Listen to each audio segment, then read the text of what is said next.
This is my question. For our piles of tiles, how can you figure out the number of tiles for any pile number? So no matter what number I put in this column of pile number, what can I do to that number to get the number of tiles? I'll take the number of piles times that by 4, and then when I got the answer, I'll take 2 up on top and just add that to the number that was the answer of the piles. I'll add the numbers and I'll add 2 to get the answer. But what kind of numbers are you going to add? By explaining things, you get better at understanding it. That's another goal for me for students, is to let them do a lot of communicating. So not just in writing, but also in speaking, not just to me, but to each other, being willing to engage in those kind of dialogues. 2 plus the answer? Sort of like 27 plus 27 plus 27 or the number that you're trying to get? Or you could just do 27 times 4, get that answer and plus 2. Okay, you've had a chance to think by yourselves, hands down. You've had a chance to talk to the people at your table.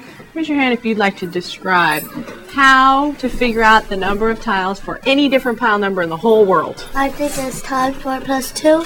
I'm curious about what times 4 plus 2. Which number? Are we talking about the pile number or the number of tiles? Pile number times 4 plus 2 equals the number of tiles. I'm going to write Avonite's name here just because she's the one that said it out loud, but that doesn't mean that you didn't have the same idea. Raise your hand if you figured it out a different way. It was something similar to that, but I said 4 times the number of piles plus 3 minus 1. And why did you do plus 3 minus 1? Because, and if you minus 1, you'll still get the same answer. If we take the pile number times 4 and add 3 and take away 1, what's that number that we end up with? What is that? Equals the number of tiles. I wrote P times 4 plus 2 equals T. Right. Okay, so tell me more about that. You thought you used an equation and you picked some variables? Yeah. Okay. And what does that mean? What does the P stand for? P means for pile. Okay. And T equals the number of tiles. Okay. Can we test it? Can we see if that works? So if I pick any number, let's pick 5.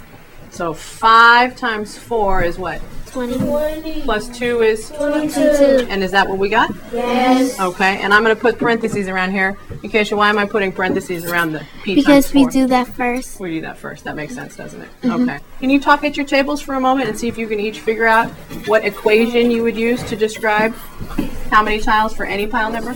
We could use box times 4 plus 2 equals triangle. Box times 2 plus 4 equals triangle. Hello, say it again. Yeah, that's true.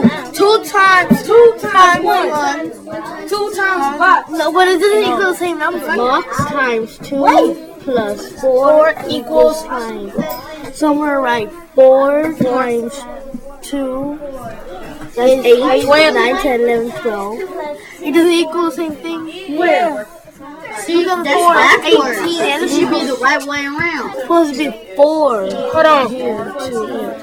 Like 16 times 18, yeah, that's right now. I noticed a lot of people talking about what they think and supporting with arguments and details and examples. So I just wanted to tell you that you're engaging in an intellectual debate, and then that makes me feel proud of you. So you're in the 4th grade, almost the 5th grade, but you're already learning to do that, which is to think of an opinion and share it with the people around you. And even if they disagree with you, you keep talking about what makes sense to you and you listen to them. Sometimes you change your idea, sometimes you keep your idea. So I just wanted to give you a compliment.